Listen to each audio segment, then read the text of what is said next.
Hello बच्चों, welcome to my YouTube channel science hot spot. हमने पिछले वीडियोस में देखा था कि चार्ज करंट कैसे करंट फ्लो करता है, पोटेंशियल डिफरेंस के बारे में सुना था और उसके बारे में हम लोग ने पढ़ा बहुत अच्छे तरीके से और आपको लगता है समझ में भी आ गया है। ठीक है, तो आज हम लोग आपको थंबनेल से तो पता चल गया होगा कि आज का टॉपिक हमारा क्या है, कॉम्बिनेशन ऑफ रेसिस्टर। मैंने पिछले क्लास में रेसिस्टेंस का डेफिनेशन दिया था। वो रेसिस्टेंस का डेफिनेशन से आपको पता चल गया था कि रेसिस्टेंस क्या होता है, किसी भी कंडक्टर में प्रॉपर्टी उसकी होती है। उसी तरह जब हम लोग कॉम्बिनेशन ऑफ रेसिस्टर करते हैं, इसका मतलब है आप किसी कंडक्टर को जोड़ रहे हैं। ठीक है, अब रेसिस्टर जो हम लोग जोड़ते हैं वो दो तरह से जोड़ते हैं, series and parallel. Combination of resistor में क्या करते हैं, सीरीज और पैरेलल कॉम्बिनेशन हम लोग करते हैं। तो हम लोग इसको डिटेल से देखेंगे कि सीरीज कॉम्बिनेशन और पैरेलल कॉम्बिनेशन कैसे होता है और उसमें हम लोग का इक्विवेलेंट रेजिस्टेंस कितना आता है। ठीक है, तो अभी हम लोग स्टार्ट करते हैं सीरीज कॉम्बिनेशन। तो आप लोगों को फिगर में दिख रहा होगा कि सीरीज कॉम्बिनेशन कैसा होता है, जब रेसिस्टर अपने अगले वाले रेसिस्टर के साथ एंड टू एंड कनेक्टेड रहता है तो इसको हम लोग क्या बोलते हैं, सीरीज कॉम्बिनेशन। देखिए इसको R1, R2, R3 and R4 चार रेसिस्टर है जो क्या जुड़ा हुआ है, कॉम्बिनेशन है, सीरीज कॉम्बिनेशन। इस तरह का शेप आप लोग देख रहे हैं, इस तरह का कॉम्बिनेशन जो सर्किट का हो रहा है इसको हम लोग सीरीज कॉम्बिनेशन बोलते हैं। ठीक है, तो इसके लिए हम लोग ओम्स लॉ भी अप्लाई भी करेंगे, उसके बारे में पढ़ेंगे भी कि ओम्स लॉ से कैसे यूज करके हम लोग कॉम्बिनेशन ऑफ रेसिस्टेंस निकालते हैं। ठीक है, तो हम लोग रिवाइंड करें कि ओम्स लॉ क्या था, V प्रोपोर्शनल I था। ठीक है, और V इक्वल टू क्या हो गया था, IR हो गया था। एक फार्मूला हमें मिला था रेसिस्टर का। ठीक है, तो जब सीरीज कॉम्बिनेशन होता है, जब रेसिस्टर का क्या कॉम्बिनेशन करते हैं, सीरीज कॉम्बिनेशन करते हैं, तो अभी मैंने बताया कि क्या कैसे कॉम्बिनेशन करते हैं, एंड टू एंड कनेक्ट करते हैं। देखिए आपने देखा ये फिगर कि R1, R2 और R3 तीन रेसिस्टर है जो किसमें कनेक्टेड है, सीरीज कॉम्बिनेशन में। देखिए कैसे कनेक्टेड है, पहला रेसिस्टर का टर्मिनल 1 एंड टर्मिनल 2 दूसरे रेसिस्टर के टर्मिनल 1 से कनेक्टेड है, टर्मिनल 2 पहले का। ठीक है, उसके बाद दूसरा रेसिस्टर का टर्मिनल 2 तीसरे रेसिस्टर के टर्मिनल 1 से कनेक्टेड है। तो इस तरह एंड टू एंड, एक वर्ड में बार-बार सेंटेंस बोल रहा हूं, एंड टू एंड। तो ये डेफिनेशन टाइप में भी हो जाता है कि जब resistor end to end connected हो तो इसको क्या बोलते हैं हम लोग, सीरीज कॉम्बिनेशन बोलते हैं। ठीक है, अब इसमें आप लोग क्या निकालते हैं, इक्विवेलेंट रेजिस्टेंस। आपको जो एग्जाम में क्वेश्चन आते हैं उसमें रहता है कि इसका क्या कीजिए, इक्विवेलेंट रेजिस्टेंस निकालिए। ओके, तो इक्विवेलेंट रेजिस्टेंस निकालने के लिए हम लोग क्या करते हैं, सबसे पहले आप लोग को दो बातें हमेशा याद रखनी है। पहला कि इस कॉम्बिनेशन में करंट का वैल्यू क्या वेराई करेगा कि नहीं करेगा, और दूसरा पोटेंशियल डिफरेंस वेराई करेगा कि नहीं करेगा। ठीक है, तो हम लोग हमेशा याद रखेंगे कि जब भी सीरीज कॉम्बिनेशन होता है, जब भी सीरीज कॉम्बिनेशन होता है उसमें क्या चेंज करता है, उसमें पोटेंशियल डिफरेंस चेंज करता है।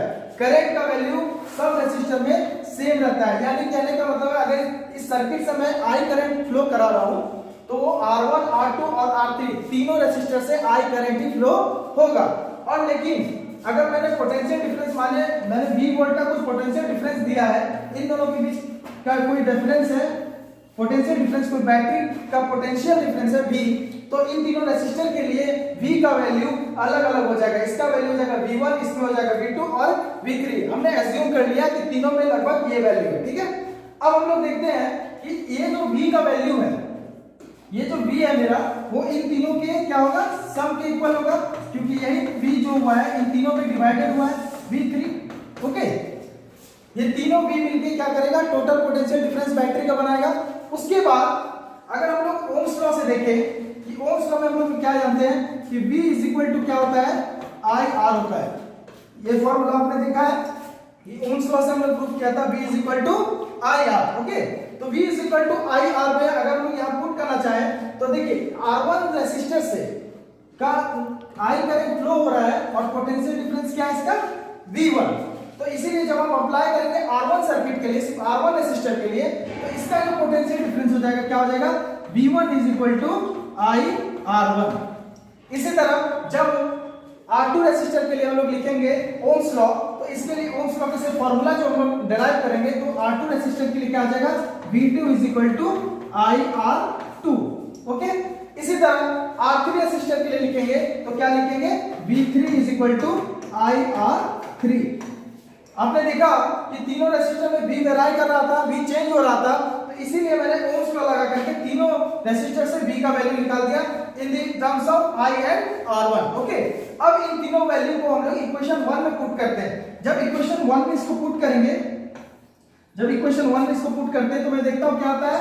V V1 का वैल्यू हम लोग ने निकाला I R1, उसी तरह एंड V2 का वैल्यू निकाला मैंने I R2 प्लस क्या हो जाएगा I R3। अब इसे कॉमन लेते हैं तो देखते हैं I कॉमन आ रहा है तो हम लोग क्या करते हैं I कॉमन ले लेते हैं तो हो जाएगा R1 plus R2 plus R3।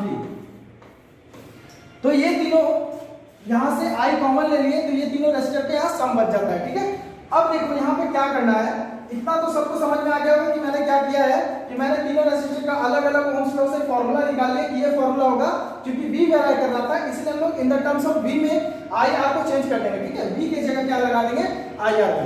अब क्या किया जाए, इन तीनों रेसिस्टर को हटा के, इन तीनों रेसिस्टर को रिमूव करके एक ऐसा रेसिस्टर जोड़ा जाए कि इन तीनों का वर्क वो क्या कर ले, अकेले कर ले। तो इन तीनों का आपको पता है, इन तीनों का अगर मैं हटाऊंगा यहां से तो इन तीनों को हटाता हूं तो क्या हो जाएगा, एक रेसिस्टर ऐसा जोड़ दिए जो इन तीनों के इक्वल है। ठीक है, तो एक रेसिस्टर मैंने R जोड़ दिया तो पता है कि इससे करंट तो I ही फ्लो करेगा और अब बैटरी से अगर ये कनेक्टेड है V वोल्ट का तो इसका पोटेंशियल डिफरेंस भी क्या हो जाएगा, V हो जाएगा। तो इसके लिए जब ओम्स लॉ लगाएंगे तो फार्मूला क्या हो जाएगा, V IR। अब देखो ये फार्मूला और इस फार्मूला को हम लोग क्या करते हैं, इन दोनों इक्वेशन को अगर इक्वेट कर देंगे तो आपके पास कुछ ऐसा वैल्यू आ जाएगा V देखो एक इक्वेशन मेरे पास ये आया, दूसरा इक्वेशन मेरे पास ये आया था। इन दोनों इक्वेशन को आपको क्या करना है, इक्वेट कर देना है। जब equated this equation we get IR is equal to I R1 plus R2 plus R3। आपने यहाँ पे जो R रेसिस्टर है वही इक्विवेलेंट रेसिस्टर, आपने देखा इन तीनों रेसिस्टर के जगह इसको लगाया था तो ये क्या है, इक्विवेलेंट रेसिस्टर का रेसिस्टेंस है। ठीक है, अब यहाँ से I और I यहाँ से रिमूव हो जाएगा तो R इज इक्वल टू क्या बचेगा, R1 plus R2 plus R3, ये तीनों इसका वैल्यू हो जाएगा। इसी तरह अगर हम लोग बहुत सारे रेसिस्टर सीरीज कॉम्बिनेशन में दे दिए, मान लो R4 रेसिस्टर R5 रेसिस्टर इस तरह करके जोड़ा गया, ठीक है, तो बस इसके आगे क्या होगा, उसी तरह R4 R5 और इसके आगे इंफिनिटी जितना रेसिस्टर लगाते जाएंगे ऐड हो जाएगा। तो ये आपका सीरीज कॉम्बिनेशन का क्या आया, वैल्यू आ गया। समझे, जब सीरीज कॉम्बिनेशन होता है तो क्या करते हैं, एंड टू एंड कनेक्ट करते हैं और इसका इक्विवेलेंट रेजिस्टेंस का जो वैल्यू आता है R1 R2 और R3 R4 जितना आप लोग ले सके सब क्या हो जाता है, सम के इक्वल हो जाता है। ओके, नेक्स्ट अगर हम लोग देखें तो पैरेलल कॉम्बिनेशन ऑफ रेजिस्टर, दूसरा क्या होता है, पैरेलल कॉम्बिनेशन। देखो यहाँ पर पैरेलल कॉम्बिनेशन का फिगर बना हुआ है। तो पैरेलल कॉम्बिनेशन में क्या होता है कि सब रेजिस्टर जितने मैंने रेजिस्टर लिए वो किसी दो सेम पॉइंट से कनेक्टेड होंगे, मतलब सभी रेसिस्टर के लिए जो पोटेंशियल डिफरेंस होगा उसको हमको सेम करना है। तो कहने का मतलब क्या, इन तीनों रेसिस्टर को क्या करेंगे, एक ऐसे बैटरी से जोड़ेंगे जिसमें सिर्फ दो टर्मिनल निकला हुआ है और वही दो टर्मिनल से सारे रेसिस्टर का पॉजिटिव और नेगेटिव टर्मिनल क्या होगा, कनेक्टेड होगा। तो इस फिगर से आपको समझ में आ गया होगा, तीन रेसिस्टर मैंने लिया और ए और बी के बीच मान लो मैं 20 वोल्ट का कोई बैटरी रख देता हूं, तो यहीं पर ए और बी का जो पोटेंशियल डिफरेंस हो जाएगा V, और आपने फिगर में देखा है कि तीनों रेसिस्टर जो कनेक्टेड है वो ए और बी दोनों से कनेक्टेड है। ओके, अब तीनों का वैल्यू सेम है, पोटेंशियल डिफरेंस तो सेम हो गया। इसमें आपको याद रखने की क्या जरूरत है कि इसमें वेरी करता है करंट, इसमें वेरी क्या करता है, करंट। करंट का वैल्यू तीनों रेसिस्टर के लिए चेंज करेगा। तो एग्जाम में आपको इजी वे में याद हो जाएगा। अगर आपको सीरीज कॉम्बिनेशन से आंसर निकालना है तो आप जानते हो कि पोटेंशियल डिफरेंस चेंज करेगा, तो पोटेंशियल डिफरेंस का फॉर्मूला लगा के आप निकाल सकते हो। ठीक है, तो इसमें क्या चेंज कर रहा है, करंट चेंज कर रहा है। तो जब हम लोग करंट को चेंज करेंगे तो आप लोगों को पता है ओम्स लॉ में अगर हम लोग अप्लाई करें V इज इक्वल टू होता है IR, तो I इज इक्वल टू क्या हो जाएगा, V बाय R। अब इस फॉर्मूला से क्या करना है, तीनों रेसिस्टर का करंट का वैल्यू निकालना है। जब तीनों रेसिस्टर का करंट का वैल्यू निकालेंगे तो देखिए क्या होगा। अगर हम पहले रेसिस्टर के लिए देख रहे हैं तो इससे I1 करंट फ्लो कर रहा है, तो हम लोग लिखेंगे I1। अब देख रहे हैं इसका भी पोटेंशियल डिफरेंस V है तो V हो जाएगा और इसका रेसिस्टेंस क्या है, R1। ओके, इसी तरह हम लोग क्या निकालेंगे, सिमिलरली I2 अगर फाइंड करेंगे तो I2 इज इक्वल टू हो जाएगा V बाय R2। और इसी तरह अगर हम I के तीसरा रेसिस्टर के लिए निकालेंगे तो I3 is equal to V by R3। तो ये तीनों रेसिस्टर से करंट का वैल्यू निकाल लिए। अब इसको क्या करना है, इन तीनों को आपको एक इक्वेशन में पुट करना है। जो इक्वेशन हम लोग इस तरह करके निकालते हैं कि टोटल करंट ही डिवाइड हुआ है ना सब में, तो I1 plus I2 plus I3। अब इस तीनों वैल्यू को कहां पुट करना है, इसमें पुट करना है। देखो इसमें मैंने किया क्या कि ये जो टोटल करंट मान लो I यहां से निकला है तो वही डिवाइड हुआ ना इस तीन करंट में, तो इसीलिए इस टोटल करंट का वैल्यू इन तीनों करंट के सम के इक्वल होगा। ठीक है, अब ये जो वैल्यू है इसमें पुट करते हैं। ठीक है, इसमें जब हम लोग पुट करेंगे तो क्या वैल्यू आएगा, देखो I is equal to I1 I2 plus I3 था, तो I1 का वैल्यू हो जाएगा V बाय R1, I2 का वैल्यू हो जाएगा V बाय R2 और I3 का वैल्यू क्या हो जाएगा V बाय R3। अब यहां से क्या कॉमन ले सकते हैं, तो देख रहे हैं यहाँ V कॉमन आ रहा है, तो यहां पर बच जाएगा 1 by R1 plus 1 by R2 plus 1 by R3। तो ये मैंने कॉमन ले लिया यहां से। अब कॉम्बिनेशन से यहां पे कॉमन भी आ गया। अब क्या करते हैं, उन तीनों रेसिस्टर को हटा के एक ऐसा रेसिस्टर जोड़ा जाए जो क्या करे, इस तीनों रेसिस्टर का काम अकेले करे, यानी इक्विवेलेंट रेसिस्टर। तो इक्विवेलेंट रेसिस्टर से हम लोग को पता है कि तीनों को रेसिस्टर को हटाएंगे तो सिर्फ एक रेसिस्टर बच जाएगा जो इक्विवेलेंट है, और इसका पोटेंशियल डिफरेंस V हो जाएगा और करंट इससे क्या फ्लो करेगा I।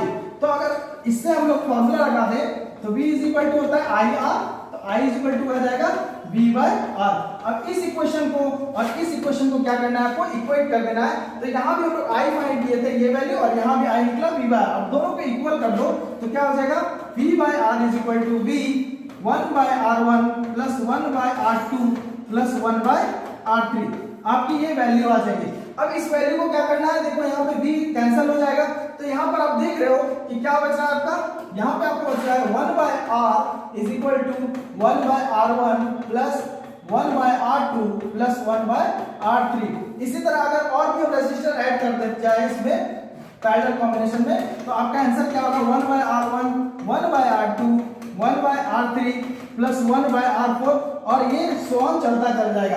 तो देखो हम लोग को सिर्फ याद क्या करना है सीरीज और पैरेलल में, इस सीरीज के लिए हमको क्या चेंज करना है, पोटेंशियल डिफरेंस। क्या चेंज करना है, पोटेंशियल डिफरेंस। इसमें सीरीज में पोटेंशियल डिफरेंस चेंज हो जाता है, तो V के अकॉर्डिंग हमको फॉर्मूला लेना है। ठीक है, फॉर सीरीज कनेक्शन, ये सिर्फ किसके लिए, सीरीज कनेक्शन के लिए। और पैरेलल कनेक्शन के लिए हमको क्या करना है, पैरेलल कनेक्शन मालूम है कि करंट का वैल्यू चेंज होता है, तो करंट का वैल्यू चेंज करता है, इसीलिए हम लोग करंट के अकॉर्डिंग फॉर्मूला लगाएंगे और इसमें हमको इक्विवेलेंट रेजिस्टेंस का मान मिल जाएगा। ठीक है, अब इसको न्यूमेरिकली अगर हम लोग देखें, अगर इसमें न्यूमेरिकल बनाते हैं तो देखिए न्यूमेरिकल का कुछ एग्जांपल लेते हैं। देखो मान लो कि एक रेसिस्टर है यहाँ पर 2 ओम का, यहाँ है 3 ओम, और इसके आगे कुछ भी ले लेते हैं, मान लो 5 ओम ले रहे हैं। अब इसका बोला टोटल इक्विवेलेंट रेजिस्टेंस निकालो। क्या निकालो, टोटल इक्विवेलेंट रेजिस्टेंस। तो इक्विवेलेंट हम लोग सीरीज कॉम्बिनेशन देख रहे हैं, तो टोटल इक्विवेलेंट रेजिस्टेंस क्या हो जाएगा, R is equal to R1 plus R2 plus R3 होता है। अभी जस्ट हमने पढ़ा R1 plus R2 plus R3 होता है, तो इन तीनों को ऐड कर देंगे 2 प्लस 3 प्लस 5, तो कितना हो जाएगा 10 ओम का ये क्या हो जाएगा, आपका टोटल रेजिस्टेंस हो जाएगा। इजी है, इजी फॉर्मूला बेस्ड पे आपको एग्जाम में क्वेश्चन रहेगा। दूसरा है, अगर हम लोग पैरेलल का देखें कि पैरेलल के लिए अगर न्यूमेरिकल देखें तो देखो यहाँ पे मान लो यहाँ पे कोई रेजिस्टेंस है जिसका वैल्यू 2 ओम, और यहाँ पे ले लेते हैं, यहाँ पे मैंने 2 ओम ले लिया और यहाँ पे मैंने क्या ले लिया 4 ओम। ठीक है, अब इसको अगर देखेंगे तो ये देखो तीनों सर्किट हमको पैरेलल में दिख रहा है, तो पैरेलल के लिए आपको फॉर्मूला मालूम है कि 1 बाय R1 क्या हो जाएगा, 1 by R1 plus 1 by R2 plus 1 by R3। अब 3 रेजिस्टर है तो इस तीन की टर्म में हम लोग लेंगे। अब क्या करना है, R1 का वैल्यू पुट करो, R1 का वैल्यू है 2, R2 का वैल्यू है 2 और R3 का वैल्यू है 4। अब यहाँ पे आप लोग को सॉल्व कर सकते हैं, फिर भी मैं कर देता हूँ, इजी है, आप लोग का एलसीएम लेना तो आता होगा। तो यहाँ पे 4 हो जाएगा, यहाँ क्या हो जाएगा 2 प्लस 2 प्लस 1, तो ये हो जाएगा 2 2 4 1 5 बाय 4। तो ये आपका है 1 बाय R का वैल्यू, तो R इज इक्वल टू क्या हो जाएगा 4 बाय 5 ओम। अगर आप इसको डेसिमल में भी लिख सकते हो तो इसको डेसिमल में लोग कर सकते हैं, नहीं तो यहाँ भी छोड़ दोगे तो आपको एग्जाम में फुल मार्क्स मिलेंगे। तो ये पैरेलल कॉम्बिनेशन का एग्जांपल है। अगर हम लोग और देखें कि मिक्स्ड ग्रुपिंग, अगर सीरीज भी है पैरेलल भी है तो कैसे सॉल्व करेंगे, तो देखो यहाँ पर मान लो 2 ओम का रेजिस्टर एडेड है और यहाँ भी क्या है 3 ओम, ओके, और एक रेजिस्टर यहाँ लगा दिए 2 ओम का और यहाँ पे लगा देते हैं 1 ओम का।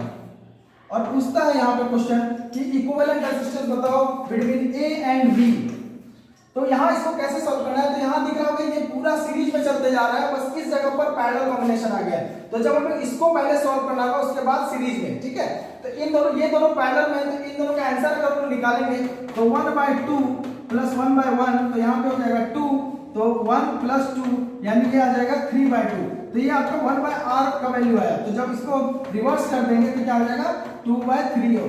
अब ये किसके साथ एडेड है, अब देखो इसका मतलब क्या हुआ कि 2/3, इसका मतलब ये हो गया कि ये दोनों क्या हो गया, यहां से ये दोनों रेजिस्टेंस यहां से हट गया और इसके जगह आप एक ऐसा रेजिस्टेंस लगा दिए जिसका वैल्यू क्या है 2/3, दोनों के सम के इक्वल है। इसका मतलब ये हो गया, ठीक है। अब तीनों दिख रहा होगा आपको सीरीज में। अब सीरीज में पता है कि हम क्या करते हैं, टोटल रेजिस्टेंस के लिए ऐड कर देते हैं। तो इसको आप क्या करो, ऐड कर दो। 3 यहाँ पे एलसीएम आ जाएगा 6, यहाँ पे 3 3 9 और यहाँ पे क्या हो जाएगा 2। तो अब इसको ऐड करते हैं तो 9 10 11 6 17, 17/3 इसका आंसर हो जाएगा। तो इस तरह करके इजी वे में आपको और भी न्यूमेरिकल देखने को मिल सकते हैं। इस पे न्यूमेरिकल आप लोग एनसीईआरटी में देखोगे तो आपको कहीं पर पोटेंशियल डिफरेंस और कहीं पर करंट भी निकालने आपको देता है। तो करंट को अगर हम लोग को निकालने देगा तो अगर इसमें क्वेश्चन देखेंगे तो देखो, मान लो कि यहां से कोई रेजिस्टर है, यहां पे है 2 ओम, यहां पे है 3 ओम और यहां पर है 2 ओम। ओके, अब क्या किए, इसको ऐड कर दिए मान लो किसी सर्किट से जिसका पोटेंशियल डिफरेंस है 20 वोल्ट। Okay, 20 volt. और आपको पूछा कि V1 का वैल्यू क्या होगा, V2 का वैल्यू क्या होगा और V3 का वैल्यू क्या होगा। आपको इस तरह का क्वेश्चन दे दिया और आपसे क्या पूछ रहा है, find the value of V1, V2 and V3। आपको ये निकालने के लिए दे दिया। अब इसको कैसे सॉल्व करना है, तो देखो सबसे पहले इस क्वेश्चन में देखो कि इसमें क्या चेंज नहीं करेगा। तो ये सीरीज कॉम्बिनेशन में, तो इसमें I का वैल्यू क्या रहेगा, कांस्टेंट रहेगा सभी के लिए, ठीक है। I का वैल्यू वेरी नहीं करेगा, सबके लिए I का वैल्यू चेंज नहीं करेगा। तो आप पहले I का वैल्यू फाइंड करो यहाँ से। तो पहले उसके लिए क्या करना होगा, देखो यहाँ 20 वोल्ट दिया हुआ है और अलग अलग रेजिस्टर दिया हुआ है, तो सब सीरीज में है। तो पहले हम लोग क्या करते हैं, पहले इसका कॉम्बिनेशन का हम लोग टोटल रेजिस्टेंस निकाल लेते हैं। तो देखो यहाँ क्या हो जाएगा 2 3 5 2 7, तो ये टोटल क्या हो गया इसका पोटेंशियल, यहाँ पोटेंशियल डिफरेंस 20 है और यहाँ पे आपको कितना है 3 2 5 2 7, ये टोटल रेजिस्टेंस हो गया। इसका टोटल रेजिस्टेंस क्या हो गया आपका 7 ओम। ओके, और यहाँ पर पोटेंशियल डिफरेंस V क्या दिया हुआ है 20 वोल्ट। ओके, अब इससे क्या फाइंड करना है आपको, I इक्वल टू पढ़ चुके क्या होता है V/R। V का वैल्यू है 20 और R दिख रहा है टोटल 7, तो ये इतना एम्पियर आपका क्या हो गया, करंट हो गया। अब आपको फाइंड करना है कि V1 का वैल्यू क्या होगा। तो V1 इज इक्वल टू होता है, हम लोग पढ़ चुके हैं I इंटू R1। I का वैल्यू दिया हुआ है 20/7 और R1 आपका कितना आया है 2, तो ये हो जाएगा 40/7 वोल्ट। उसी तरह हम लोग V2 भी फाइंड कर सकते हैं। V2 क्या हो जाएगा IR2, I का वैल्यू है 20/7 और R2 का वैल्यू है 3, तो ये हो जाएगा 60/7। इसी तरह अगर हम V3 फाइंड करते हैं तो V3 क्या हो जाएगा IR3 और I का वैल्यू है 20/7 और इसका R3 का वैल्यू देखो यहाँ पे 2 है, तो ये हो जाएगा 40/7 वोल्ट। तो इस तरह करके हम लोग क्या कर सकते हैं, एग्जाम में इस तरह का पैरेलल सीरीज कॉम्बिनेशन का क्वेश्चन आ सकता है जहां पे I का वैल्यू नहीं दिया रहेगा। आप टोटल रेजिस्टेंस निकालिए, आपको पक्का है कि वोल्टेज और रेजिस्टेंस आपको गिवन होगा, ठीक है। और अगर पैरेलल कॉम्बिनेशन आपको एक एग्जांपल देता है, एग्जाम में न्यूमेरिकल्स पे देता है, तो पैरेलल कॉम्बिनेशन के लिए आपको क्या करना है कि आपको पैरेलल कॉम्बिनेशन में पोटेंशियल डिफरेंस दे देगा, ठीक है, और आपको अलग अलग I फाइंड करना है। तो उससे भी आप लोग वहां से I फाइंड कर सकते हैं जब मेरे पास क्या हो, टोटल करंट और रेजिस्टेंस मिल जाए। ओके, अब हम लोग इसमें क्या करते हैं, इसमें हम लोग प्रैक्टिकल देखते हैं कि प्रैक्टिकली इसको कैसे सीरीज और कॉम्बिनेशन और पैरेलल कॉम्बिनेशन कैसे होता है। तो जैसे हम लोग कॉम्बिनेशन ऑफ रेजिस्टर देख रहे थे, तो इसमें आपको प्रैक्टिकली अगर मैं दिखाऊं तो ये मैं 2 बल्ब लिया हूं जो 240 वाट का है, दोनों बल्ब। इसमें आपको दिख रहा होगा ये नेगेटिव टर्मिनल और पॉजिटिव टर्मिनल। अभी हम लोग सीरीज कनेक्शन के लिए क्या पढ़े कि अगला जो रेसिस्टर है वो उसके बाद के रेसिस्टर क्या होगा, नेगेटिव टर्मिनल से या पॉजिटिव टर्मिनल से कनेक्टेड होता है ना। तो जैसे ये मैं पहला रेसिस्टर, इसको मान लीजिए रेसिस्टर है, मैंने बोला था कोई कंडक्टर ही लगा होगा, तो ये रेसिस्टर है, इसका नेगेटिव टर्मिनल और आपको पॉजिटिव टर्मिनल दिख रहा होगा। उसी तरह ये दूसरा रेसिस्टर है, मान लीजिए दूसरा रेसिस्टर है ये, तो इसका एक नेगेटिव और आपको एक पॉजिटिव दिख रहा है। तो हम लोग कैसे कॉम्बिनेशन करते हैं कि जब हम लोग अगला ऐसे लेते हैं तो आप लोग देखोगे कि इसका जो नेगेटिव टर्मिनल है फर्स्ट वाले के पॉजिटिव टर्मिनल से कनेक्टेड होता है। अब इसको हम लोग कनेक्ट करके दिखाते हैं कि कैसे सीरीज कॉम्बिनेशन काम करता है।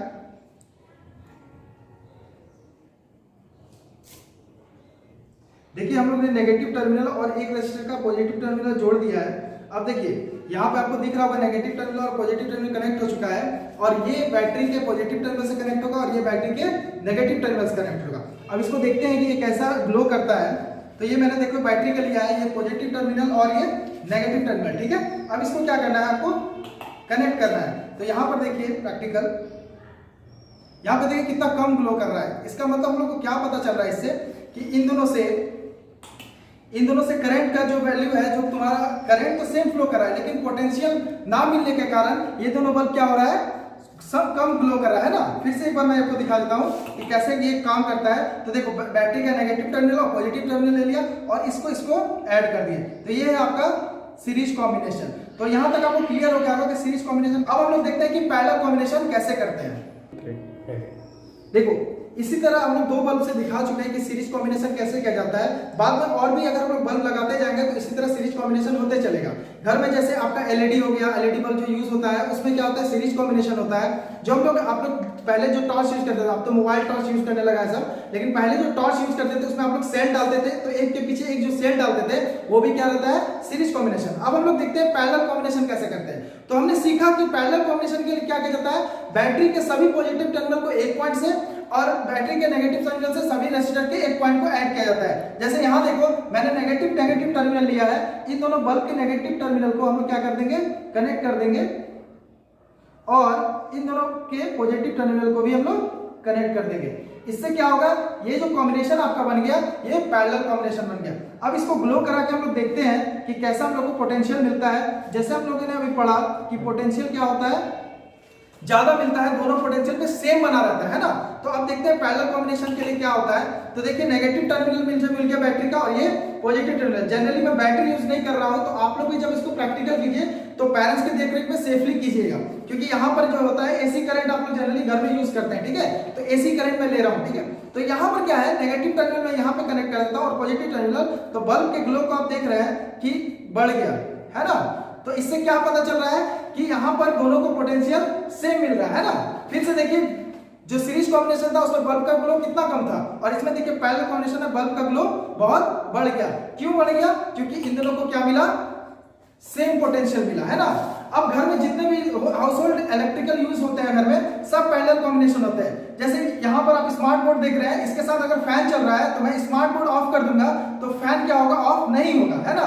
उसी तरह अगर मैं किसी भी हाउस होल्ड या किसी भी चीज को यूज करूंगा जो इलेक्ट्रिकल कनेक्टेड है, सब आप अलग अलग स्विच से कनेक्टेड होता है। तो इसका मतलब ये सब कॉम्बिनेशन क्या आपके पैरेलल कॉम्बिनेशन है। और हम लोग इस जो घर में जनरली बैटरी सेल ये सब जो यूज करते हैं वो सब जनरली सीरीज कॉम्बिनेशन में होता है। जो आप लोग मोबाइल, जो आप लोग टॉर्च यूज करते हो, पहले पुरानी वाली जो टॉर्च आती थी वो सब, ठीक है। तो इसमें पैरेलल कॉम्बिनेशन में जितने भी हम लोग चीज रखेंगे, मान लो इसके आगे और भी कनेक्टेड कर दिए, बहुत सारे बल्ब कनेक्टेड कर दिए, तो किसी भी बल्ब का पोटेंशियल डिफरेंस कम नहीं होगा और सब पे सेम पोटेंशियल बना रहेगा और इतना जोर से ही वो ग्लो करेंगे। तो मुझे लगता है कि आप लोगों को समझ में आ गया होगा। प्रैक्टिकली भी मैंने दिखाया कि कैसे सीरीज और कॉम्बिनेशन में पैरेलल कॉम्बिनेशन हम लोग ऐड करते हैं, ठीक है। उसके बाद आप लोग का नेक्स्ट, अभी तक आप लोगों को जो भी नोट्स चाहिए तो मेरे आप व्हाट्सएप ग्रुप से ऐड हो जाइए। मैं व्हाट्सएप ग्रुप का लिंक आपको इसमें डिस्क्रिप्शन में दे दूंगा, अपना व्हाट्सएप नंबर, उसमें आप लोग ऐड हो जाइए। और हमने ये लगभग 90% सिलेबस इसका पढ़ चुके हैं इलेक्ट्रिसिटी का, और एक टॉपिक बचा हुआ है हीटिंग इफेक्ट ऑफ करंट, वो हम लोग अगले वीडियो में डिस्कस करेंगे। अगर आपको मेरा वीडियो अच्छा लगा तो इसको लाइक कीजिए, सब्सक्राइब कीजिए और अपने दोस्तों को शेयर कीजिए ताकि वो अच्छे साइंस में मार्क्स लाए, ठीक है। आगे का इन फ्यूचर अगर और भी पढ़ना है तो मैं 11-12 का भी रिलेटेड वीडियोस डालता हूँ मैथमेटिक्स और फिजिक्स को लेके, तो उसको भी आप लोग देखें और शेयर करें। Thank you.